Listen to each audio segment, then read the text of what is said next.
অনেকগুলা লোক এসে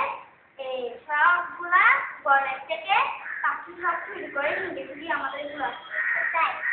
এক খাতার মধ্যে লুকিয়ে রেখেছে দেখাও ওই যে দেখেন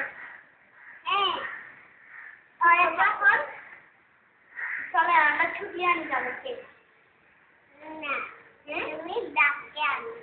আর বাচ্চা না